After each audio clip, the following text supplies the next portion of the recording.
புகழெனின் உயிரும் கொடுக்குவர், பழியெனின் உலகுடன் பெறினும் கொள்ளலர் அப்படின்னு சொல்லி நெஞ்சில் உறுதியும் நேர்மையும் கொண்டு வாழக்கூடிய நம் தமிழ் சொந்தங்கள் அனைவருக்கும் டாப் சத்யசீலனின் அன்பு வணக்கங்கள்.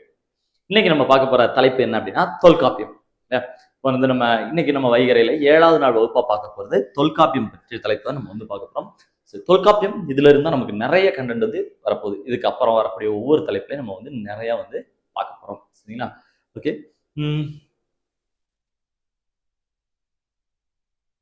தொல்காப்பியம் ஆசிரியர் வந்து தொல்காப்பியர் அப்படிங்கிறது நமக்கு நல்லாவே தெரியும். அவருடைய காலம் வந்து இடைச்சங்க காலம்.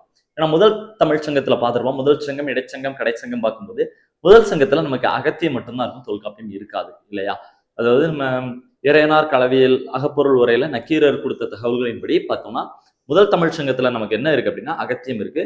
2வது தமிழ் சங்கத்தை பொறுத்த வரைக்கும் அகத்தியமும் தொல்காப்பியம் இருக்கு. அப்போ நமக்கு வந்து இவர் வந்து இடைச்சங்க காலத்தை சேர்ந்தவர். தொல்காப்பியர் பார்த்தீங்கன்னா அகத்தியருடைய 12 மாணவர்கள்ல ஒருத்தர். நம்ம நேற்றைய வகுப்பிலே பார்த்துருப்போம். நேற்று நம்ம அகத்தியம் பார்க்கும்போது பார்த்துருந்தோம் இல்லையா? ஸோ வந்து 12 மாணவர்கள் வந்து இருந்தாங்க அப்படின்னு பார்த்தோம். அந்த 12 மாணவர்கள்ல யாரு? அகத்தியரும் ஒருவர். சரி, தொல்காப்பியர் ஒருவர். ஓகேங்க. இந்த தொல்காப்பியர்ல முதலில் கிடைத்த தமிழ் இலக்கண நூல், இதுவரை கிடைச்ச தமிழ் இலக்கண நூல் அப்படின்னு சொன்னா முதல்ல கிடைச்சது தொல்காப்பியம் தான். நமக்கு தெரியும். தொல்காப்பியத்துல பாத்தீங்கன்னா எத்தனை அதிகாரங்கள் இருக்கு அப்படின்னு கேட்டா எத்தனை இருக்கு? 3 அதிகாரங்கள், 27 இயல்கள், ஒரு 1611 நூற்பாக்கள். ஸோ அந்த 3 அதிகாரங்கள் இருக்கு இல்லையா? எழுத்து,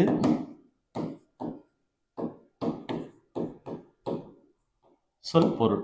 ஸோ இதுல 9, இதுல 9, இதுல 9 அப்படின்னு சொல்லி மொத்தம் 27 இயல்கள் இருக்கு. ஸோ இந்த 3 அதிகாரங்கள் சொல்லும்போது நமக்கு என்னெல்லாம் இருக்கு? எழுத்து, சொல், பொருள் அப்படின்னு சொல்லிட்டு 3 அதிகாரம். இந்த 3 அதிகாரத்திலையும் எத்தனை? 9 இயல்களாக மொத்தம் 27 இயல்களும் ஒரு 1611 நூற்பாக்கம் இதுல வந்து நமக்கு இருக்கு. சரிங்களா? ஓகேங்க. அடுத்து இந்த தொல்காப்பியத்துல சொல்லக்கூடிய 4 நில தெய்வங்கள் என்ன அப்படின்னு கேட்கும். சரிங்களா? அதாவது தொல்காப்பியத்துல சொல்லப்பட்ட 4 நிலம். ஏன்னா அப்போ வந்து 4 நிலம் தானே. 5வது நிலம் பாலைங்கிறது நமக்கு இல்லை, அப்படித்தானங்க? 5வது நிலம் பாலையை பத்தி நமக்கு சிலப்பதிகாரத்தெல்லாம் சொல்றாங்க. முல்லையும் குறிஞ்சியும் தன்னிலை தெரிந்து நல்லியல் விழுந்து பாலை என்பது படிமம் கொள்ளும் இல்லைங்க. இந்த எப்போ கோவலன், கண்ணகி, கவுந்தியடிகள்லாம் மதுரைக்கு வருவாங்க இல்லையா? மதுரைக்கு வரும்போது வழி தெரியாம நிற்கும் போது அந்த பக்கம் வரும்போது மாங்கோட்டு மறையோன் அவர்கிட்ட கேட்கிறாங்க. அப்பதான் மாங்கோட்டு மறையோன் சொல்றாரு, இந்த பக்கம் போனா குறிஞ்சி, இந்த பக்கம் போனா முல்லை, நடுவில் ஒரு வழி இருக்கு. அது என்னது? முல்லையும் குறிஞ்சியும் மழை இல்லாம போனா தன் நிலை திரிந்து பாலை என்பது ஒரு படிமம் கொள்ளும். அதாவது மழை இல்லாம காஞ்சி போனா தான் அது பாலை. மழை பெஞ்சா அது குறிஞ்சியோ முல்லையாவோ மாறிடும். சரியா? அப்ப தமிழ்நாட்டுல இருந்து 4 நிலங்கள் தான். 5 திணைங்கிறது வேற, 5 திணைங்கிறது ஒழுக்கத்தை சொல்றது. 5 திணையில இருக்கும்போது மக்கள் தங்களோட வாழ்வியல் ஒழுக்கங்கள் எப்படி இருக்குன்னு சொல்றதான் 5 திணைகள். சரிங்களா? அன்பின் 5 திணைகள். 7 திணைகள், அகத்திணைகள் 7, அன்பின் 5 திணைகள் 5. அந்த 5 திணைகள்ல மக்களோட வாழ்வியல் ஒழுக்கங்கள், அன்பு செலுத்தக்கூடிய முறைகள், எப்படிலாம் தங்களுடைய அன்பை வெளிப்படுத்துறாங்க, அன்பின் வெளிப்பாடுகள், இதுதான் 5 அன்பின் 5 திணைகள். ஆனா அதுல பாலைங்கிற நிலம் தமிழ்நாட்டுல கிடையாது. 4 நிலம் தான் தமிழ்நாட்டுல. சரியா? எப்பவுமே தெரிஞ்சுக்கணுங்க. அதை ஒண்ணு இல்லைங்க, எப்பவுமே 4 இருக்கும். அதுல எப்பவாவது ஒண்ணு வந்து அந்த மழை இல்லாம குறிஞ்சியோ முல்லையோ பாலையா மாறிச்சுன்னா அங்கேயும் தலைவன் தலைவி கிடையில இருக்கக்கூடிய அன்பு வெளிப்பாடுகள் எப்படி இருக்கு, இதை சொல்றதா 5 திணைகள். சரிங்களா? இப்ப நம்ம பார்ப்போமா? மாயம். மாயம்னா நமக்கு தெரியும், திருமாலை சொல்லியிருப்பாங்க. அப்பங்க முல்லை. சேயோன் அப்படிங்கிறது முருகன், செம்மையோன் இல்லையா? குறிஞ்சி.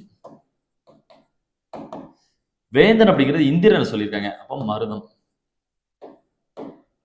வருணன் அப்படிங்கிறது நமக்கு நெய்தல். சரி. இப்போ முல்லை நிலத்தில் இருக்கக்கூடிய மாயோன் திருமாலையும், அடுத்து குறிஞ்சி நிலத்தில் இருக்கக்கூடிய சேயோன் செம்மையோன் முருகனாகையும், மருத நிலத்தில் இருக்கக்கூடிய வேந்தனாகிய இந்திரனையும், நெய்தல் நிலத்தில் இருக்கக்கூடிய வருணனையும் இதுல வந்து சொல்லியிருக்காங்க. சரியா? ஓகே. அப்போ தொல்காப்பியருடைய தொல்காப்பியத்துல சொல்லப்பட்ட 4 நில தெய்வங்கள். நாநில தெய்வங்கள் அப்படின்னு சொல்லியிருப்போம். 4 நிலத்திற்கான தெய்வங்கள். ஏன்னா நமக்கு மறுபடியும் சொல்றோம், நமக்கு 5 திணைகள் அப்படின்னு கிடையாது, 5 நிலங்கள் கிடையாது, 4 நிலங்கள் தான். திணைகள் தான் 7. ஓகே. அகத்திணைகள் 7, அல்லது நமக்கு வந்து அன்பின் 5 திணைகள் சொல்லும்போது 5. ஓகே. திணைகள்லாம் ஒழுக்கமா பார்ப்போம். தொல்காப்பியத்துக்கு பாயிரம் எழுதுனது யாருங்க அப்படின்னு கேட்டா பனம்பாரனார். சரியா? நம்ம போன கிளாஸ்ல நம்ம வந்து சொல்லியிருக்கோம், என்னது? தொல்காப்பியரோட ஒரு சாலை மாணாக்கர் முன்னாடி இவரை பத்தி கேட்டிருக்காங்க. தொல்காப்பியரும் இவரை யார்கிட்ட? அகத்தியத்தை படிச்சவங்க. பாயிரம்னா என்ன அப்படின்னு சொன்னா முன்னுரை இருக்குல்ல, ப்ரிஃபேஸ் இருக்குல்ல, ப்ரிஃபேஸ் இந்த மாதிரி விஷயங்கள் சொல்லுவேன். பதியம்னு சொல்லுவோம். ஒரு 18 உறுப்புகள் இருக்கும். ஒரு நூலை வந்து ஒருத்தர் ஏன் எழுதினாரு, எதுக்காக எழுதினாரு, என்ன கான்செப்ட்ல எழுதினாரு, அவரே புதுசா எழுதியிருக்காரா, இல்ல முன்னாடி எழுதின புக்கை பார்த்து எழுதுனா, யார் சொல்லி எழுதினாரு, இவர் ஆதரிச்ச வள்ளல் யாரு, எந்த காலத்துல எழுதியிருக்காரு, என்ன தலைப்புல எழுதுறாரு, இந்த தலைப்புல என்னெல்லாம் எழுதியிருக்கிறாரு, என்னெல்லாம் மிஸ் பண்ணியிருக்கிறாரு, அதுக்கப்புறமா எங்க அரங்கேற்றம் பண்ணாரு, அடுத்து இந்த ஆசிரியர் எங்க படிச்சாரு, இந்த ஆசிரியர் என்னென்ன நூல்கள் எழுதியிருக்காரு, இந்த ஆசிரியருக்கு என்னென்ன தகுதிகள் இருக்கு, இவருக்கு ஆசிரியரா இருந்தது யாரு, இப்படி ஒரு 18 வகையான தகவல்களை சொல்லுவாங்க. அதான் பாயிரம் சொல்றது. பொது பாயிரம், சிறப்பு பாயிரம்லாம் இருக்கும் இல்லையா, படிச்சிருப்போம் இல்லையா. ஸோ இந்த தொல்காப்பியத்துக்கு பாயிரம் எழுதி கொடுத்தது யார் அப்படின்னா பனம்பாரனர். ஒரு நூல் எழுதுறவர் தான் ஒரு நூல் எழுதக்கூடியவர் தான் பாயிரம் எழுதணுமா அப்படின்னா கிடையாது இல்லையா. நம்ம பாயிரத்தை பத்தி 11th தமிழ் புக்ல நன்னூல்ல பவனந்தி முனிவரே ரொம்ப அழகா சொல்லியிருப்பாரு இல்லையா. 1000 முகத்தான் அகன்றதாயினும் பாயிரம் அல்லது பனுவல் அன்றே. 1000 முகத்தான் அகன்றதாயினும் பாயிரம் அல்லது பனுவல் அன்றே. 1000 தலைப்புகளுடைய பெரிய புத்தகமா இருக்கலாம், ஆனா பாயிரம் இல்லை அப்படின்னு சொன்னா அது புத்தகமே இல்லை அப்படிங்கிறாரு சரியா. ஸோ அப்போ பாயிரம்ங்கிறது எவ்வளவு இம்பார்ட்டன்ஸ். ஸோ அந்த பாயிரத்தை நூல் எழுதுறவரும் எழுதலாம், இல்லை வேற யார் கூட எழுதி கொடுக்கலாம். இப்ப தொல்காப்பியத்தை எழுதினது யார் தான், தொல்காப்பியர் தான். ஆனா அதுக்கு பாயிரம் எழுதினது யாரு, பனம்பாரனர் இல்லைங்க. பனம்பாரனர் வந்து எழுதியிருப்பாரு. சரிங்க, இப்ப இதை பார்த்தோம். ஓகே, வேற என்னங்க அப்படின்னு சொன்னா இந்த பனம்பாரனர் எழுதின பாட்டு தான் ஒண்ணு இருக்கும். நம்ம தொல்காப்பியம் படிக்கும்போது ஒரு லைன் படிப்போம், வடவேங்கடம் தென்குமரி ஆயிடை தமிழ்கூறும் நல்லுலகம். வடவேங்கடம் தென்குமரி ஆயிடை தமிழ்கூறும் நல்லுலகம் தொல்காப்பியத்துல தான் இருக்கு. ஆனா அந்த பாட்டு எங்க இருக்கு, பாயிரத்துல இருக்கு. பாயிரத்துல இருந்து அந்த பாட்டு எழுதினது யாரு, பனம்பாரனர். சரிங்க, பாயிரத்துலதான் அந்த பாட்டு இருக்கு. பாயிரத்துக்குள்ள இருக்கிறதுனால அந்த பாட்டு எழுதினவர் யாருன்னா பனம்பாரனர் எழுதியிருப்பாரு. சரிங்களா. ஓகே, அப்புறம் பாப்போம். ஓரறிவு முதல் 6 அறிவுள்ள உயிர்களை பிரிச்சு கட்டக்கூடிய நூல். ஓகே, அது என்னன்னு பாப்போமா. தொல்காப்பியத்தை பொறுத்த வரைக்கும் நமக்கு சொல்லியிருப்போம், ஓரறிவுல இருந்து 6 அறிவு உயிர்கள் வரைக்கும் நம்ம சொல்லியிருப்போம் இல்லையாங்க. ஓரறிவுல இருந்து 6 அறிவு வரைக்கும் இருக்கக்கூடிய உயிர்கள். ஒன்றறிவு அதுவே உற்றறிவு அதுவே. ஒன்றறிவு அதுவே உற்றறிவது அதுவே. உற்றறிதல் என்னது, தொட்டா அப்படி தொட்டா ஃபீல் ஆகுதுல, மெய் அப்படின்னு சொல்லுவாங்க, மெய்யறிவு. இப்படி தொட்டா நமக்கு ஃபீல் ஆகுது. சரிங்க, அப்ப இந்த ஒரு அறிவு மட்டும், இந்த ஒரு ஃபீல் மட்டும் இருக்கக்கூடிய உயிரினங்கள் என்ன அப்படின்னு கேட்கிறாங்க. சரிங்க, ஒன்றறிவு அதுவே உற்றறிவது அதுவே. உற்றறிதல் தொட்டா மட்டும் ஃபீல் ஆகணுங்க அப்படின்னா என்ன அப்படின்னு கேட்டா, புல், மரம், இந்த மாதிரி தாவரங்கள் சரியா. ஸோ வெஜிடேஷன், இந்த மாதிரி தாவரங்கள் இருக்கு இல்லையா, இதுதான் நம்ம வந்து சொல்றோம். பொதுவாக நமக்கு தெரியும், தொட்டாச்சினிங்க தொட்டாச்சினிங்க மட்டும்தான் சுருங்குது அப்படின்னு நினைக்கணும்னா, எல்லா விதமான தாவரங்களுக்கும் எல்லா விதமான உணர்ச்சிகளும் உண்டு. மரங்களும் சிரிக்கும், அழுகும், ஃபீல் பண்ணும் சரிங்களா. தண்ணி ஊத்தலைன்னா ஃபீல் பண்ணும், தண்ணி ஊத்துனதுக்கு அப்புறமா அது வந்து ஒரு ஹாப்பியா ஃபீல் பண்ணும். நிறைய இதே நம்மளுடைய இந்தியாவுடைய தாவரவியல் அறிஞர் ஜெகதீஷ் சந்திரபோஸ் அப்படிங்கிறவர் இதை பத்தி எவ்வளவு ரிசர்ச் பண்ணியிருக்கிறாரு இல்லையா. ஸோ இதெல்லாம் முன்னாடி நம்ம வந்து சொல்லியிருக்கோம். இப்போ பாருங்க, ஒன்றறிவு அதுவே உற்றறிவது அதுவே இல்லையா. அப்போ உற்றறிதல் அப்படிங்கிற ஒரு அறிவு மட்டும் இருக்கக்கூடியது எது அப்படின்னு கேட்டா நமக்கு புல், மரம், தாவரங்கள். ஓகே, நேச்சுரல் வெஜிடேஷன்ஸ், இயற்கை தாவரங்கள் இருக்கு இல்லையா. 2 அறிவு அதுவே அதனோடு நாவே. 2 அறிவது அதுவே அதனோடு நாவே அப்படின்னு சொல்லியிருக்கோம். இது 2வது அறிவு என்ன சேர்த்துக்கிறோம், உற்றறிதலோட நாக்கு. நாக்கு அப்படின்னு சொன்னா நாக்குன்னு என்னது, சுவைத்தல். சரி, சாப்பிடுறதுன்னு சொல்ல முடியாது, சுவைத்தல். சாப்பிடுறது தாவரங்களும் தான் சாப்பிடுறது, ஆனா அதுக்கு டேஸ்ட் தெரியுமா தெரியாது. ஆமாங்க, தாவரங்கள் வந்து தன்னோட வேர் மூலமா கீழே இருந்து நிறைய மினரல்ஸ் அண்ட் சால்ட்ஸ் எல்லாம் எடுக்கலாங்க. உள்ள இருந்து நிறைய தனக்கு தேவையான நியூட்ரிஷன்ஸ் எல்லாத்தையுமே வேர்கள் மூலமா எடுத்துக்குது. ஆனா தாவரங்கள் சுவை தெரியுமானா தெரியாது. அப்ப என்னது, சுவைத்தலை இங்க சேர்க்கிறோம். நாக்குன்னு சொல்லும் போது சுவை பார்க்கறது, தொட்டா ஃபீல் ஆகணும், பிளஸ் என்னது, சுவைத்தல். சரிங்க, ஓகே. இதுக்கு எக்ஸாம்பிள் என்ன சொல்லலாம், இப்போ உற்றறிவது அதுன்னு பார்த்துருமா.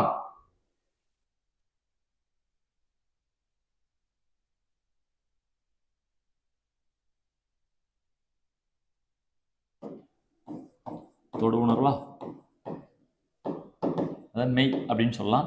ஸோ இது கூட என்னது, புல், தாவரத்தெல்லாம் பார்த்தோம். சரி, இது கூட என்ன செய்ய போறோம், சுவைத்தல். இதுக்கு எக்ஸாம்பிள் என்னங்க சொல்லலாம் அப்படின்னு சொன்னா, நமக்கு வந்து நத்தை, சிப்பி. இப்ப நத்தை சிப்பிலாம் இருக்கு பாருங்க. நத்தை தொட்டோம்னா என்ன பண்ணும், அப்படி சுருண்டு உள்ள போயிடும்.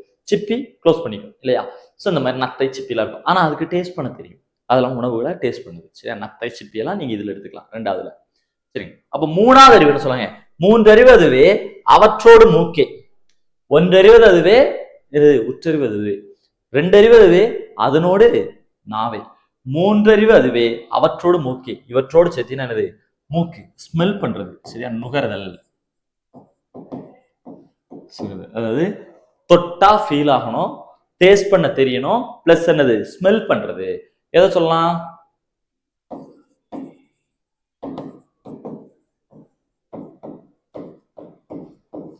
எறும்பு கரையான். சரியா?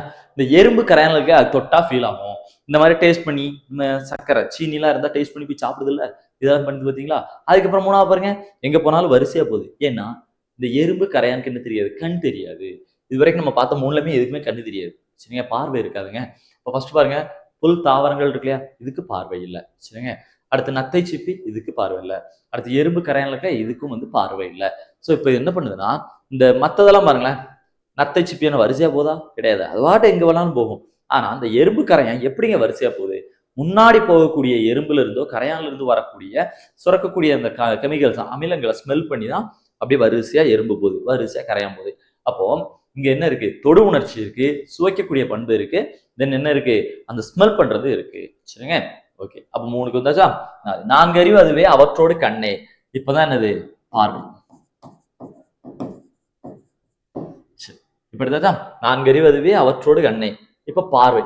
இப்போ எந்தெந்த விலங்குகளுக்கெல்லாம் இதுல வந்து சொல்றோம் பார்வை இருக்கிறது அப்படின்னு சொல்லிட்டு எதை சொல்லியிருக்கோம் அப்படின்னு பாத்தீங்கன்னா, நமக்கு எதை சொல்றோம்? 4 அறிவு அதுவே. இந்த வண்டு, தும்பி, நண்டு, ஈ, கொசு, இந்த மாதிரி இருக்கக்கூடியது. இதுல பார்வைகளும் இருக்கும், மற்ற எல்லா உணர்வுகளும் நம்ம பார்த்ததெல்லாம் இருக்கு. 5 அறிவு அதுவே அவற்றோடு செவியை. இப்ப நம்ம பார்த்த நாலுமே என்னது? கேட்கும் திறன் இருக்காது. இனிமேல் 5வது அறிவுல தான் கேட்கக்கூடிய திறன் வருது, கேட்டல். சரியா? இதுல என்ன இருக்கு அப்படின்னு பாத்தீங்கன்னா, விலங்கு, பறவைகள். விலங்கு, பறவைகள்லாம் அங்கதான் இருக்கும். சரிங்களா? ஓகேங்க. அடுத்து 6 அறிவு அதுவே அவற்றோடு மனநே. மனம்னா என்னது? சிந்தை, உள்ளம். அப்போ 6வது அறிவு மனம் அப்படின்னு சொன்னோம். மனம்னா என்னது? சிந்திக்கக்கூடிய அறிவு. இப்போ ஒரு விஷயம், இது மனிதன். ஓகே, 6 அறிவு என்னதுங்க? மனிதன். சரியா? 6 அறிவுங்கிறது மனிதன். இப்ப மனிதன் 6 அறிவுங்கிறது மனித உடலுக்கா, சிந்திக்கக்கூடிய மனதுக்கா? ஆமாண்ணே, அப்படி ஒன்று இருக்கோ அப்படின்னு பாக்குறீங்களா? சின்ன எக்ஸாம்பிளுங்க, மனநே. இந்த மனதுக்கு தான் 6வது அறிவுன்னு கொடுக்குறேன். இந்த 6மே சேர்ந்ததுதான் என்னது? இந்த 6 அறிவு சேர்ந்ததுதான் மனிதன். சரிங்களா? ஓகே, இப்படி எடுத்துக்கணும். 6 அறிவு சேர்ந்ததான் மனிதன். ஓகேங்க. இப்போ இதுல இன்னொரு சின்ன கொஸ்டின், இதை இப்போ படிச்சிட்டீங்க. சரியா? இப்போ ஒன்று சொல்றோம், உயர்திணை அக்ரிணைன்னு பிரிக்கிறோம். நமக்கு நல்லாவே தெரியும், உயர்திணைன்னு பிரிக்கிறோம், அக்ரிணைன்னு பிரிக்கிறோம். சரியா? மனிதனுக்கு 6 அறிவு. ஓகே, அது கன்ஃபார்ம் வச்சுக்கோங்க, முடிச்சாச்சு. ஓகே, அதில் விட்டுருங்க. சரியா? இப்போ 6 அறிவு அப்படின்னு சரி, உயர்திணை அக்ரிணைன்னு பிரிக்கிறோம். எதை உயர்திணைன்னு சொல்றோம்? 5 அறிவு இருக்கிற வரைக்கும் உயர்திணை, உயிரற்ற பொருளா இருக்கலாம். உயிர் இருந்தாலும் 5 அறிவு இருக்கிற வரைக்கும் இந்த அக்ரிணை. 5 அறிவுக்கு மேல இருக்கக்கூடியதான் உயர்திணைன்னு நம்ம சொல்றோம். இல்லையா? இல்லையா? கரெக்ட் தானே? Okay, super. 5 அறிவு இருக்கிற வரைக்கும் என்னது? அதாவது உயிரற்ற பொருளா இருக்கலாம். உயிருள்ள பொருள்ல 5 அறிவு வரைக்கும் இருக்கக்கூடியது என்னதான் அப்படின்னு கேட்டா அக்ரிணை. 5 அறிவு வரை உள்ளது எல்லாமே அக்ரிணை. 6 அறிவுக்கு மேல இருக்கிறதா, 6க்கு மேல இருக்கிறதா உயர்திணை. இல்லையா? இப்ப நம்ம வந்து சொல்லலாம், இப்ப நம்ம பார்த்தது எல்லாமே என்னது? அக்ரிணையில வருது. உயிரற்ற பொருட்கள் அக்ரிணை. மனிதனா 6 அறிவுன்னு எடுத்துக்கிறோம். மனிதன், தேவர்கள், இறை தூதர்கள், கந்தர்வர்கள், இறைவன். சோ இதெல்லாம் யார் அப்படின்னா உயர்திணை. ஓகேவா? மனிதன் மட்டும் உயர்திணை கிடையாது. மனுஷன் உயர்னா அப்ப கடவுள் உயர்திணை தானே. நமக்காக வந்த இறை தூதர்கள், தேவ தூதர்கள், அவங்க யாரு? அக்ரிணை, உயர்திணை தான்.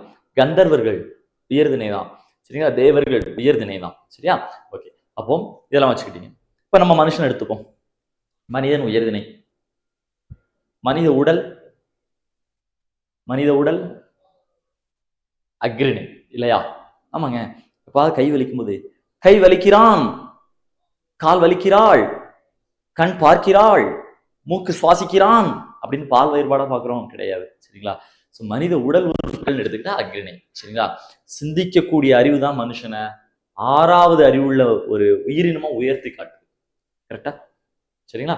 ஓகே, 6வது அறிவு நம்மளுக்கு வந்து உயர்திணை அப்படிங்கிற ஒரு தகுதியை கொடுக்கிறது இந்த மனம், சிந்திக்கக்கூடியது. சரிங்களா? இதோட பார்த்துப்போம். 5 அறிவு வரைக்கும் நமக்கும் இருக்கு. தொடு உணர்ச்சி இருக்கு, சுவையும் இருக்கு, மூக்கும் இருக்கு, பார்க்கக்கூடிய திறனும் இருக்கு, செவி கேட்கக்கூடிய திறனும் இருக்கு. ஆனா 6வது அறிவு, சிந்திக்கக்கூடிய அறிவு வந்தப்பதான் நம்மள 6 அறிவுன்னு மேலக்கு விட்டுறோம். அது வரைக்கும் உள்ளது எல்லாமே என்ன பார்க்குறோம்? நம்ம வந்து அக்ரிணை பார்த்துருப்போம். நம்ம தான் யாரு? உயர்திணை. சரி, இதெல்லாம் நம்ம வந்து பார்த்துருக்கோமா? சரி, இந்த எக்ஸாம்பிள்ஸ் திரும்ப ஒரு எழுதி பார்த்துருமா?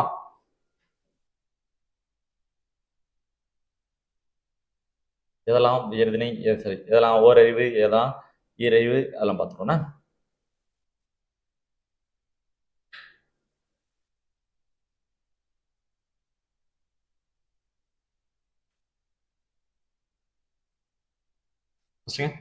ஒன்றறிவு அது ஒன்று பார்த்தோம்.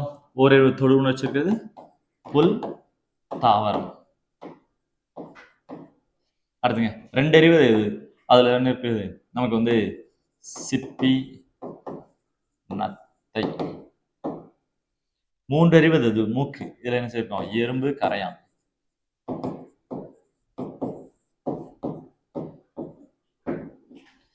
நாலாவது கண் எது சேர்க்கிறோம்னா நண்டு, வண்டு, தும்பி, ஈ, கொசு. போதும் லிஸ்ட் ரொம்ப பெருசா போயிட்டு இருக்குங்க. அடுத்து அஞ்சறிவுங்க பறவை, விலங்கு. ஆறறிவு மனிதன். சரியா, மனிதன், இறை தூதர்கள் யாரும் சேர்த்துக்கலாம். நேரிது உணர்ந்தோர் நெறிப்படுத்தினேரே, இதெல்லாம் பார்த்து நம்மளோட இது வந்து வழிப்படுத்தி காமிச்சிருக்காங்க அப்படின்னு சொல்லியிருக்காரு. சரியா, ஓகேங்க. அப்போ பாருங்க, இந்த பாடம் நம்ம பள்ளி புத்தகத்துல இருக்கிறதான் கேட்ட கேள்வியில இருக்கு. மேத்த ஃபாலோயிங்லாம் கேட்பாங்க, பார்த்துக்கலாம். அடுத்துங்க தொல்காப்பியத்தை தமிழன் உயிர் நூல் அப்படின்னு யார் சொல்லுங்க? வாசுப மாணிக்கனார் சொல்லியிருப்பாரு. சரிங்க, தமிழோட உயிர் நூல் சொன்னது யாரு? வாசுப மாணிக்கனார் சொல்லியிருக்காரு. இதே மாதிரி நம்ம நிறைய பேர் பார்த்திருக்கோம். என்ன சொல்லலாம் அப்படின்னா, வேத காலத்துக்கெல்லாம் முற்பட்டது தொல்காப்பியம் அப்படின்னு மறைமலடிகளார் சொல்லியிருக்காரு. நேத்தை கிளாஸ் இருக்கு இல்லையா, அகத்தியம், நேத்தை கிளாஸோட இதுல வந்து பிடிஎஃப்ல வந்து இருக்கு. சரிங்களா, ஓகே. அது சொன்னாங்க வேத காலத்துக்கு, அதாவது வேதங்களுக்கெல்லாம் முற்பட்டது தொல்காப்பியம் அப்படின்னு சொன்னது யார் அப்படின்னு கேட்டா மறைமலடிகளார். இது இன்னொருத்தர் சொல்றாரு, வியாசர் வந்து வேதங்களை தொகுக்கிறதுக்கு முன்னாடியே தொகுக்கப்பட்டது தொல்காப்பியம்னு ஊவேச சொல்றாரு. வியாசர் வேதங்களை தொகுக்கிறதுக்கு முன்னாடியே தொல்காப்பியத்தை எடுத்து வச்சாச்சு அப்படின்னு சொன்னது யாரு? ஊவேச சொல்லியிருக்காரு. அது மட்டும் இல்லாம கால்டுவெல் என்ன சொல்றாரு? தமிழ் இலக்கிய பண்பாடுகள்லாம் இருந்த காலம் இருக்கு இல்லையா, அதுக்கு முன்னாடியே உருவானது தொல்காப்பியம் சொல்றாரு. யாரு? கால்டுவெல் சொல்லியிருக்காரு. ஸோ நேற்று இதுல வந்து ஒரு 3 ஸ்டேட்மெண்ட் இருக்கும், அதை பார்த்துக்கோங்க. சரிங்களா, ஓகேங்க. அப்புறம் தொல்காப்பியம் பற்றி குறிப்பிடக்கூடிய குற்றங்கள், நூல் குற்றங்கள். ஒரு நூல்ல நம்ம செய்யக்கூடிய குற்றங்கள் எத்தனை இருக்குன்னா 10. தொல்காப்பியம் 10 வகையான குற்றங்களை நம்ம புத்தகங்களை செய்யக்கூடாதுன்னு சொல்லுது. மெய்ப்பாடுகள் வந்து 8 சொல்லியிருப்பாங்க. சரிங்களா, இந்த கோபம், அச்சம், வெகுளி எல்லாம் பார்க்கல, அதுல 8 சொல்லியிருப்பாங்க. ஓகே, இதெல்லாம் நம்ம பார்த்தோம். இதுல கூட முக்கியமான சில மேற்கோள் பாருங்க. எழுத்து எனப்படுவ அகரம் முதல் நகரம் இருவாய் 30 என்ப. நம்ம இதுல பார்த்துட்டு போலாங்க. அகரம் முதல் சரிங்களா, நம்ம உயிரெழுத்து மெய்யெழுத்து படிக்கிறோமா, உயிரெழுத்து ஆள் ஆரம்பிக்கா, மெய்யெழுத்து கடைசி இன்னுல முடியுதா, அதான் சொல்றாரு. அகரம் சரி, எழுத்தெனப்படுவது அகரம் முதல் நகரம் இருவாய் 30 என்ப. அதாவது முதல் எழுத்தை வந்து என்ன சொல்றோம்? உயிரெழுத்து, மெய்யெழுத்து. முதல் எழுத்து வந்து உயிரெழுத்து, மெய்யெழுத்து. உயிரெழுத்து 12, இதுல முதல் எழுத்து என்னது? ஆ. மெய்யெழுத்து 18, இதுல கடைசி எழுத்து என்ன? இன். அதான் சொல்றாரு, எழுத்து எனப்படுவ அகரம் முதல் நகரம் இருவாய் 30 என்ப. இது நம்ம தொல்காப்பியத்தில் இருக்கக்கூடியது. அப்போ என்ன சொல்லியிருக்காங்க? உயிர் 12, மெய் 18, அதான் 30ன்னு சொல்றாரு. இதுல உயிரெழுத்தோட முதல் எழுத்து ஆ, மெய்யெழுத்தோட கடைசி எழுத்து நா, அதான் சொல்லிட்டு. எல்லா சொல்லும் பொருள் குறித்தனவே. தமிழ்ல வந்து எல்லா சொல்லும் பொருள் குறித்தனவே, பொருள் இல்லாத சொல் இருக்காது. சரிங்களா, சரி, அது சொன்னதுதான். கற்பனப்படுவது கரணமோடு உணர, அது ஒரு முக்கியமான இல்லைங்க.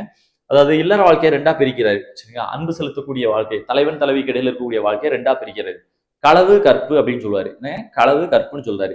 அது என்னங்க களவுனா என்னங்க, கற்புனா என்னங்க அப்படின்னா, திருமணத்திற்கு முந்தைய வாழ்க்கை, பிஃபோர் மேரேஜ். சரிங்க, பிஃபோர் மேரேஜ் தலைவன் தலைவிக்கு இடையில இருக்கக்கூடிய வாழ்க்கைய களவுன்னு சொல்லுவாங்க. திருமணத்திற்கு பிந்தைய வாழ்க்கைய, சரிங்களா, ஆஃப்டர் மேரேஜ் தலைவன் தலைவி அன்பு செலுத்தக்கூடியது என்ன சொல்றாங்க? கற்புன்னு சொல்லுவாங்க. பிஃபோர் மேரேஜ் களவு, ஆஃப்டர் மேரேஜ் கற்பு. திருக்குறளோட பார்த்திருப்பீங்க, இன்பத்துப்பால்ல களவியல் கற்பியல்னு இருக்கும். களவியல் கற்பியல். களவு அப்படின்னு சொல்லக்கூடியது பிஃபோர் மேரேஜ், கற்புன்னு சொல்றது ஆஃப்டர் மேரேஜ். களவில் தோன்றி கற்பில் முடிவதைத்தான் காதல்னு நம்மளோட இலக்கியங்கள் சொல்லுது. களவில் தோன்றி கற்பில் முடிவதுதான் காதல். நம்மளுடைய அக இலக்கியங்கள் அத்தனையும் களவில் தோன்றி கற்பில் முடிகிற மாதிரி தான் பாடியிருப்பாங்க. களவில் தோன்றி கற்பில் முடிகிறது என்ன? நிச்சயமா தலைவன் தலைவி வந்து 2 பேர் விருப்பப்பட்டாங்கன்னா அதுக்கப்புறம் என்ன பண்ணுவாங்க? திருமணம் பண்ணிப்பாங்க. ஸோ அதான் களவில் தோன்றி கற்பில் முடிவது. ஓகே, ஸோ அதான் சொல்லியிருக்காரு. கற்பனப்படுவது கரணமோடு உணர. அதாவது கற்பனப்படுவது என்ன? கற்பனை என்னது? Marriage life. சரியா, கரணம்னா சடங்குகள். சரியா, சின்ன சின்ன சடங்குகள் மூலமாக, நடைமுறைகள் மூலமாக திருமணம் பண்ணிக்கிறது. திருமணம் பண்ணி அவங்க வந்து அடுத்து என்னது? கற்பு வாழ்க்கைக்குள்ள போறாங்க அப்படின்னு சொல்லியிருக்காரு. சரியா, கற்பு வாழ்க்கைக்குள்ள என்னது? திருமண வாழ்க்கைக்குள்ள போறாங்க அப்படின்னு சொல்லியிருக்காரு. சரியா, அடுத்து பொய்யும் வலுவும் தோன்றிய பின்னர் ஐயர் யார்த்தனர் கரணம் என்ப அப்படின்னு ஒரு லைன் இருக்கு. ஸோ கரணம் அப்படிங்கிறதுனா சின்ன சின்ன சடங்குகள் சொல்லுவோம். பொய்யும் வலுவும் தோன்றிய முன்னர், அதாவது முன்னாடி வந்து திருமணங்கள்ல எந்த ஒரு ரிச்சுவல்ஸ், சடங்குகளோ அடுத்து ஃபார்மாலிட்டிஸோ கிடையாது. ஆனா பின்னாடி வந்துச்சு. ஏன் வந்துச்சு அப்படின்னு கேட்கும்போது அதுக்கு அவர் சொல்றாரு, பொய்யும் வழுவும் தோன்றிய பின்னர். ஏன்னா ஆரம்பத்துல திருமண வாழ்க்கை அந்த டிவோர்ஸ் இந்த மாதிரி பிரச்சனைகளோ சண்டை சச்சரவோ எதுவும் இல்லை. ஆனா கொஞ்ச நாள் ஆக ஆக ஆக ஏதோ ஒரு விஷயத்துல சின்ன சின்ன சண்டைகள் வருது, சின்ன சின்ன பிரச்சனைகள் வருது. அப்போ சில ஃபார்மாலிட்டிஸ் தேவைப்படுது. நாங்க தானே எல்லாரும் பார்த்து தானே பண்ணி கல்யாணம் பண்ணி வச்சோம், எல்லாரும் சொந்தக்காரங்க சேர்ந்து தானே பண்ணி வச்சோம், அந்த மாதிரி ஒரு ஃபார்மாலிட்டி தேவைப்படுது. சரியா? அதான் சொல்றாரு, பொய்யும் வழுவும் தோன்றிய பின்னர் ஐயர் யார்த்தனர் கரணம் என்ன. இந்த மாதிரி ஃபார்மாலிட்டிஸ், அடுத்து சடங்குகள், ரிச்சுவல்ஸ் எல்லாம் இருக்கு இல்லையா, இதைத்தான் கரணம் அப்படின்னு சொல்றாங்க. சரியா? கரணம்னா என்ன? சடங்குகள்னு மீனிங். ஐயர் அப்படின்னு சொன்னா இந்த இடத்துல ஐயருங்க வார்த்தை ஒரு பெரிய விஷயமா பார்க்கப்படுது. ஐயர் அப்படிங்கும் பொதுவா வேதம் படித்த அந்தணர்களை சொல்லலாம். ஆனா தொல்காப்பியம் எழுதப்பட்ட காலத்துல அந்தணர்கள் இருந்தாங்களா அப்படின்னு தெரியாது. அப்ப ஐயர்னா யாராக இருக்கலாம் அப்படின்னா, ஐனா தலை, தலைவன் படிச்சிருப்போம். ஓர் எழுத்து ஒரு மொழியில ஐநான்னு படிப்போம், தலைவன் படிப்போம் இல்லையா? அப்போ அந்த ஊர்ல இருக்க தலைவர்களா கூட இருக்கலாம். பொய்யும் வழுவும் தோன்றிய பின்னர் ஐயர் யாத்தன கரணம் என்ப அப்படின்னா, இந்த மாதிரி திருமண வாழ்க்கையில சின்ன சின்ன பிரச்சனைகள் சண்டைகள் இதெல்லாம் வர ஆரம்பிச்சதுக்கு அப்புறமா இந்த மாதிரி ஃபார்மாலிட்டிஸ் அண்ட் ரிச்சுவல்ஸ், சடங்குகள், நடைமுறைகள்லாம் கொண்டு வராங்க. இதை யாரு? தலைவர்கள், ஊர் தலைவர்கள் இதெல்லாம் இருப்பாங்க இல்லையா, இவங்க தான் என்ன பண்றாங்களாம், முன்னாடி இருந்து நடத்துறாங்களாம். அதைத்தான் அவர் வந்து சொல்லியிருக்காரு. சரியா? பாட்டைன் முக்கியங்க. அடுத்த ஏற்கனவே திருமண முறை பத்தி அன்னைக்கு நம்ம ஒன்று சொல்லியிருந்தோம். முதல் கிளாஸ் பார்க்கும்போது, 2வது கிளாஸ்ல பார்க்கும்போது சொல்லியிருக்கோம். என்னது? இந்த பிறப்பை குடிமை ஆண்மை ஆண்டோடு பார்த்தவங்க இருக்கா? அந்த பாடம் இதெல்லாம் சொல்லியிருப்பாரு. திருமணத்துக்கு 10 பொருத்தங்க. அடுத்து விருந்தே புதுமை அப்படிங்கிறாரு. இது வந்து என்னது? ஹாஸ்பிட்டாலிட்டி, விருந்தோம்பலை பத்தி சொல்றாரு. விருந்தோம்பல்னா என்ன? வெல்கமிங் ஸ்ட்ரேஞ்சர்ஸ் இல்லையா, முன்பின் தெரியாதவங்கள வரவேற்கிறது. அதான் சொல்றாரு விருந்தே புதுமை. விருந்தினர்கள்லாம் யாருன்னா முன்ன பின்ன தெரியாத புதியவர்கள் அப்படின்னு சொல்லியிருக்காரு. பார்த்தோமா என்னெல்லாம் சொல்லியிருக்காரு அப்படின்னு பார்த்தோமா. இந்த படம்லாம் நம்ம ஆல்ரெடி பார்த்தது. சரியா? ஓகே, இதுக்கு எடுத்து பார்ப்போமா. இந்த இவர் சொன்ன திணைகள், தொல்காப்பியர் வந்து 7 திணைகள் தான் சொல்லுவார். 7 அகத்திணை, அதுக்கு 7 எதிரா புறத்திணைகள் வந்து சொல்லியிருப்பாரு. அகத்திணை 7, அதுக்கு எதிரா 7 புறத்திணைகள் சொல்றாரு. அதை எப்படி சொல்றாருன்னு பார்ப்போம். குறிஞ்சி முல்லை மருதம் நெய்தல் பாலை கைக்கிளை பெருந்திணைக்கு எப்படி சொல்றாருன்னு பார்ப்பாங்க. ஃபர்ஸ்ட்டுங்க குறிஞ்சி திணை எடுத்துக்கோங்க. குறிஞ்சியுடைய சிறுபொழுது என்ன படிப்பீங்க? யாமம், இரவு நேரம் தானே படிப்பீங்க. இதெல்லாம் கொஞ்சம் எப்படி ஞாபகம் வச்சுக்கலாம் அப்படிங்கிறத சொல்றேன். யாமம்னா என்ன? இரவு நேரம் இல்லைங்க, 10 to 2 அப்படிதானே, நைட்டு 10 to 2. அதாவது என்ன சொல்றாங்க, குறிஞ்சி நில மக்கள் வேட்டையாடி வந்த உணவுகள் எல்லாம் சாப்பிட்டு முடிச்சுட்டு நைட்டு 10 மணில இருந்து 2 மணி வரைக்கும் தான் தன்னோட இல்லற வாழ்க்கையை தொடங்க போறாங்க. சரியா? குறிஞ்சியுடைய சிறுபொழுது என்ன? யாமம். அதே மாதிரி புறத்திணையில வெட்சினா என்ன? நிறை கவர்தல். போருக்கு போறதுக்கு முன்னாடி அந்த ஊர்ல இருக்க ஆணிரைகள் எல்லாம் கவர்ந்துட்டு வருது. எப்ப போவாங்க? நைட்டு தான் போவாங்க. குறிஞ்சியில இல்லற வாழ்க்கையை தொடங்குறது அக இலக்கியம் இல்லையா, இந்த பக்கம் இருக்கிறதெல்லாம் அகத்திணை, அந்த சைட்ல இருக்கிறதா புறத்திணை. அப்ப குறிஞ்சி முல்லை மருதம் நெய்தல் பாலை கைக்கிளை பெருந்திணை அகம். குறிஞ்சிங்கிற இதுல எல்லாம் என்ன சொல்றாங்க? அன்பை பத்தியும் காதலை பத்தியும் பாடுவாங்க. அப்போ இரவு நேரத்துல இல்லற வாழ்க்கையை தொடங்குறது குறிஞ்சி திணை, இரவு நேரத்துல நிறை கவர போறது வெட்சி. அகம், அதுக்கு எதிரா புறம். அப்போ இடையில ஒரு கான்செப்ட் பேசிக்கா என்ன இருக்கு? அங்க என்ன இருக்கு? இரவு நேரத்துல. சரிங்க.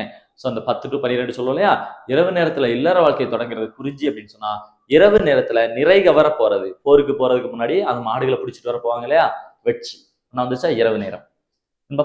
முல்லை பஞ்சி. உரிப்பொருள் படிச்சிருப்பீங்க. இருத்தலும் இருத்தல் நிமித்தமும், அதாவது தலைவனுக்காக தலைவி காத்து இருக்கிறது. முல்லை நிலத்துல தலைவனுக்காக தலைவி காத்து இருக்கிறாங்க. சீக்கிரம் மழை வரணும், கார்காலம் வந்தாதான் தலைவன் வந்து என்ன வருவாரு. நம்ம ஊர் காஞ்சி போயிருக்குன்னு வேற வேலைக்கு போயிருக்காருல, கார்காலம் வந்தா வந்துருவாரு. இப்படி காத்திருப்பாங்க இல்லையா. காலையிலே நிறை மேய்க்க போனாரு, ஆடு மாடுலாம் மேய்க்க போனாரு, சாயங்காலம் வருவாருல்ல அப்படின்னு சொல்லி இன்னும் தலைவி காத்திருக்காங்க இல்லையா. இப்படி தலைவி காத்திருக்கிறதான் முல்லை திணைன்னு சொல்றோம். இருத்தலும் இருத்தல் நிமித்தம் சொல்லுவோம்ல, அந்த இருத்தலும் இருத்தல் நிமித்தம்னா என்னன்னா, தலைவன் காலையில படிச்சிருப்பீங்க. முல்லை திணையில வந்து சிறுபொழுது மாலை, பெரும்பொழுது கார்காலம்.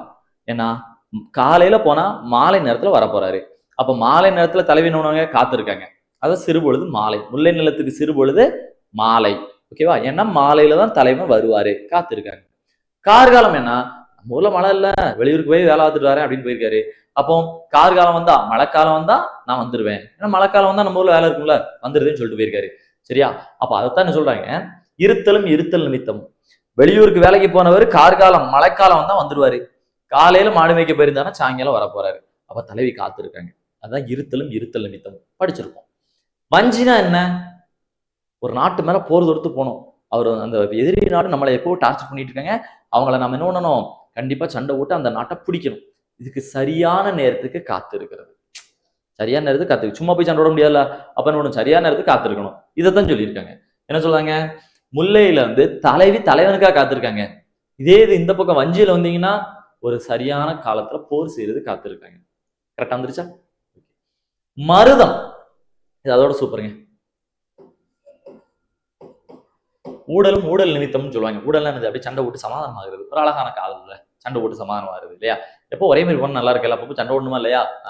மருதம் தலைவன் காலையில வேலைக்கு போறாரு, போன நேரத்துல தலைவிட்டு சண்டை விட்டு போயிட்டாரு. அந்த மனுஷன் காலையில இருந்து வேலைக்கு போகும்போது ஏதாவது இந்த அம்மாவை ஏதாவது சொல்லி பறிச்சுன்னு சண்டை வந்து போச்சு. சரியா? இப்ப என்ன பண்ணிட்டாங்க, தலைவன் வயலுக்கு போயிட்டாரு, போனவருக்கு அங்க ஒரே தான் வேலையே ஓடல. சே, தலைவி வந்து என்ன பண்றாங்களோ தெரியலையே, சாப்பிட்டாங்களா இல்லையா தெரியலையே அப்படின்னு சொல்லிட்டு சீக்கிரம் வீட்டுக்கு வந்துட்டாரு. இங்க தலைவிக்கு அதே தான், சே காலையிலேயே சண்டை விட்டு போனாரு அப்படின்னு சொல்லிட்டு இப்ப என்ன பண்ணிட்டாரு, தலைவன் வந்துட்டாரு வீட்டுக்கு. சரியா? தலைவன் வீட்டுக்கு வந்துட்டாரு. தலைவி இப்ப என்ன பண்றாங்க, கெத்த விடல, கதவை பூட்டிட்டு உள்ள உட்காந்துக்கிட்டாங்க. சரியா?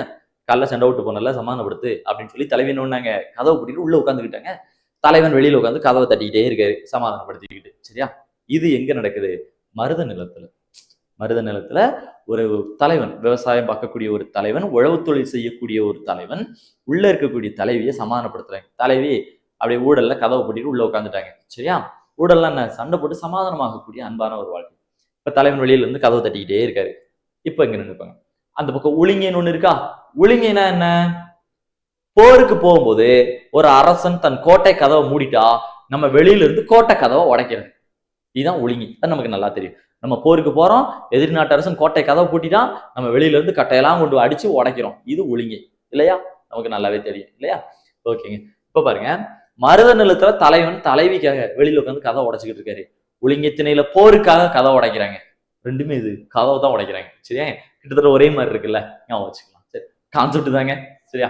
ஓகே. அதுக்கு நெய்தல், இன்னொன்னு தும்பை. நெய்தல், தும்பை. தும்பையெல்லாம் களமதிர போர் புரிதல் மாதிரி. சரியா? பெரிய சண்டையா நடக்குங்க. அதெல்லாம் சொல்றது ஒரு போர்க்காலத்துல போய் நின்று பகையை தீர்த்துக்கிறக்கா சண்டை. நெய்தல் கிட்டத்தட்ட அதுவும் போர்க்களம் மாதிரி தாங்க. தும்பைக்கு வந்து போர்க்களத்துக்கு போறது, நெய்தலும் கிட்டத்தட்ட போர்க்களத்துக்கு போற மாதிரி தான். ஏன்னா அங்கேயும் போய் தெரியும் இல்லையா, நெய்தல் அப்படிங்கிறது கடலுக்கு போய் மீன் பிடிச்சிட்டு திரும்ப வர்றது ஒரு துன்பமான ஒரு கஷ்டமான செயல் சொல்ல, துன்பம் சொல்ற ஒரு கஷ்டமான செயல்னு சொல்லலாம் இல்லையா? கடலுக்கு உள்ள போய் மீன் பிடிச்சி அங்க இருக்கக்கூடிய ஒரு வெதர் கிளைமேட்லாம் தாண்டி நம்ம வெளியில வரணுங்கிறது சாதாரணமான ஒரு விஷயம் இல்லை, ஒரு அசாதாரணமானது. அது மாதிரி தான் இங்க தும்பையும், போருக்கு போயிட்டு நம்ம திரும்பி வர்றது. ரெண்டு ஒரே மாதிரி இருக்கா? சரியா? ஓகே. அடுத்துங்க பாலை வாகை. சரிங்க, இது வந்து வெற்றிக்காக பிரிஞ்சு போறதை வச்சு சொல்லுவாங்க. சரியா? பாலைத்திணைக்கு எதிரானது வாகைத்திணை. இது வந்து வெற்றிக்காக பிரிஞ்சு போறது, அல்லது வேற ஏதாவது தொழிலுக்காக தலைவியை வந்து பிரிஞ்சு போறது, அது சொல்றது. அடுத்து என்ன இருக்கு, கைக்கிளை, பாடாந்திணை, பெருந்திணை, காஞ்சி திணையா? பாத்துருவோம். கைக்கிளை என்ன, ஒருதலை காதல், ஒருதலை காமம் சொல்லுவாங்க. காமம்ங்கிற அந்த எக்ஸ்ட்ரீம் லவ் அப்படின்னு சொல்லக்கூடியது. சரி, இப்ப நம்ம பார்ப்போம். கைக்கிளை, பாடாந்திணை. கைக்கிளை என்னது, ஒருதலை காதல். தலைவனுக்கு தலைவியை பிடிச்சிருக்கு, ஆனா இந்த தலைவிக்கு வேற ஒரு தலைவனை பிடிச்சிருக்கு. ஏன்னா எல்லாருக்கும் ஒரே மாதிரி பிடிச்சிருக்குன்னு அவசியம் இல்லைல்ல. நமக்கும் எல்லாரையும் பிடிக்கணும்னு அவசியம் இல்லை, நம்மளுக்கு எல்லாரையும் பிடிச்சிருக்கணும்னு அவசியம் இல்லை. சரியா? சோ அதுதான் இல்லற வாழ்க்கையிலையும் தலைவனுக்கு இந்த தலைவியை பிடிச்சிருக்கு, ஆனா இந்த தலைவிக்கு வேற ஒரு தலைவனை பிடிச்சிருக்கு. ஒருவேளை அந்த தலைவனுக்கு வேற ஒரு தலைவியை கூட பிடிச்சிருக்கலாம். சரியா? ஏதோ ஒண்ணுங்க. அப்ப இங்க என்னது, அன்புங்கிறது எதுல இல்லை அப்படின்னு சொன்னா ஒரே மாதிரி இல்லை. இருவேறு நபர்களுக்கு இடையே தோன்றக்கூடிய ஒருமித்த அன்புதான் காதல் இல்லையா? ரெண்டு பேருடைய மனசுல இருந்தா தான் காதல். கைக்கிளைங்கிறது ஒருதலை காதல் இருக்கவே கூடாதுன்னு சொல்றாங்க. ஏன்னா மனிதனோட பண்பு என்ன, டார்ச்சர் பண்றதோ எதுவுமே இல்லையா, அன்பு செலுத்துறது தானேங்க. அன்பை கொடுக்கறது பெறுறது தானே மனித பண்பு. இல்ல என்ன உனக்கு பிடிக்கலன்னு சொன்னா போட்டு டார்ச்சர் பண்றது ஒண்ணு மனிதனோட பண்பு இல்லையே.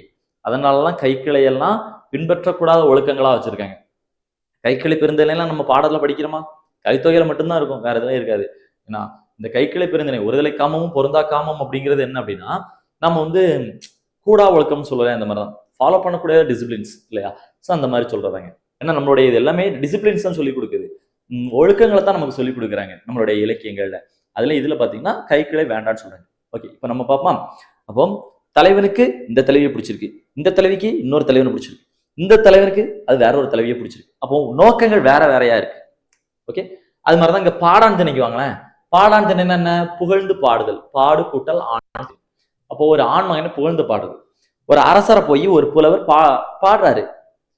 புலவரோட நோக்கம் என்ன, பாடுனா பரிசு கிடைக்கும். அரசரோட நோக்கம் என்ன, என்ன பாடுனா போதும்.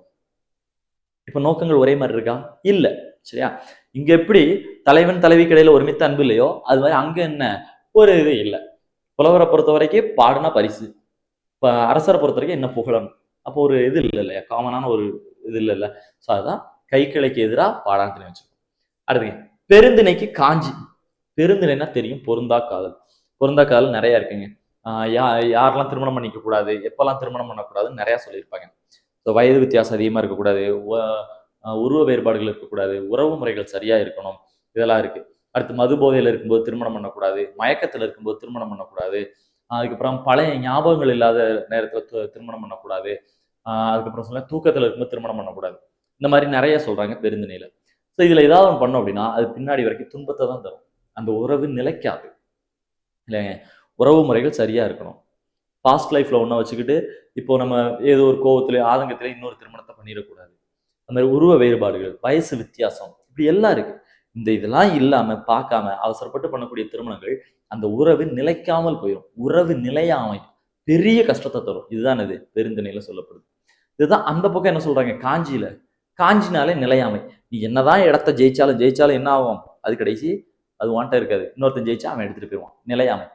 பொருள், செல்வம், நிலையாமை பத்தி சொல்லக்கூடியது காஞ்சி. துன்பத்த தரக்கூடிய விஷயங்கள சொல்றது காஞ்சி. அது மாதிரி உறவுகள் சில நேரங்கள்ல நிலையில்லாம போயிரும். அத பத்தி சொல்றது பெருந்திணை. சரியா? இந்த பக்கத்துல அன்பு சொன்னாங்கன்னா, இந்த பக்கத்துல என்ன சொல்லியிருக்காங்க? போர பத்தி சொல்லியிருக்காங்க. ரைட் தான். ஆனா இருந்தாலும் காமனான ஒரு விஷயத்த உள்ள வச்சு வேறுபடுத்தி காட்டுறாங்க இல்லையா? இதுதாங்க நம்ம தொல்காப்பியர். இவ்வளவு சூப்பரா சொல்லியிருக்காரா? இதுதான் தொல்காப்பியர் கூறிய 7 அகத்திணைகளும், அதற்கு எதிரான 7 புறத்திணைகளும். சரியா? ஓகே. சூப்பரா? முடிச்சதா? சரிங்க. இன்னைக்கு கிளாஸ்ல வந்து நம்ம என்ன பார்த்திருக்கோம்? எல்லாம் பார்த்தோமா? ஓகே. ஜஸ்ட் ரிவிஷன் பண்ணிடணுமா? தொல்காப்பியர்னா யாரு? எங்க உள்ளவர் அப்படின்னு பார்த்தோம். அவருடைய தொல்காப்பியத்துல என்ன இருக்குன்னு பார்த்தோம். 3 அதிகாரங்கள், 27 இயல்கள், 1611 நூற்பாக்கள். ஸோ அவர் சொன்ன 4 விதமான நிலத்துக்கான தெய்வங்கள். ஏன்னா 5வது நிலம் பாலை நிலம் கிடையாது. அது போக தொல்காப்பியத்துல வந்து பாயிரம் எழுதினவர் பனம்பாரனர். பனம்பாரனர் தான் என்ன எழுதியிருக்காரு? வடவேங்கட தென்குமரி ஆயிடை தமிழ்கூறும் நல்லுலகம் எழுதியிருப்பாரு. அதுக்கப்புறம் 6 அறிவு உள்ள உயிர்களை பத்தி நம்ம பார்த்திருக்கோம். அடுத்து 7 திணைகள் பத்தி பார்த்திருக்கோம். 8 வகையான மெய்ப்பாடுகள் இருக்கு, 10 வகையான குற்றங்கள் இருக்கு. அதுபோக தொல்காப்பியத்தை தமிழோட உயிர்நூல் சொல்ல வாசுப மாணிக்கனா சொல்லியிருக்காரு. வேதங்கள் எழுதுறதுக்கு முன்னாடியே எழுதுனது தொல்காப்பியம் சொல்லி மறைமலடிகளார் சொல்லியிருக்காரு. வியாசர் வேதத்தை பகுக்கிறதுக்கு முன்னாடியே இது எழுதி முடிக்கப்பட்டதுன்னு சொன்னது ஊவேசா. அடுத்து பழைய தமிழ் கலாச்சாரங்கள் இருந்த பண்பாட்டு நூல்கள் எழுதுறதுக்கு முன்னாடியே எழுதப்பட்டது தொல்காப்பியம் சொன்னது கால்டுவெல். இப்படி எல்லாமே சொல்லியிருக்காங்க. சரிங்களா? அவரோட மேற்கோள்கள் பத்தி பார்த்துருக்கோம். இதெல்லாம் கொஞ்சம் நம்ம வந்து பார்த்துருக்கோம். சரிங்க, ஓகே. இன்னைக்கு கிளாஸ் வந்து உங்களுக்கு யூஸ்ஃபுல்லா இருந்திருக்குன்னு தொல்காப்பியர் பத்தி நிறைய பார்க்குறோம். இன்னும் போக நம்ம எக்ஸாம் பாயிண்ட் ஆஃப் சரி தமிழை பத்தி தெரிஞ்சுக்கிறோம். நிறைய விஷயங்கள் வந்து நம்ம வந்து பார்க்கலாம். ஓகே. ஸோ அடுத்தடுத்த வகுப்புல கண்டினியூவா வாட்ச் பண்ணுங்க. நம்ம நிறைய விஷயங்கள் தமிழை பத்தியும் தெரிஞ்சுக்கலாம். நன்றி, வணக்கம்.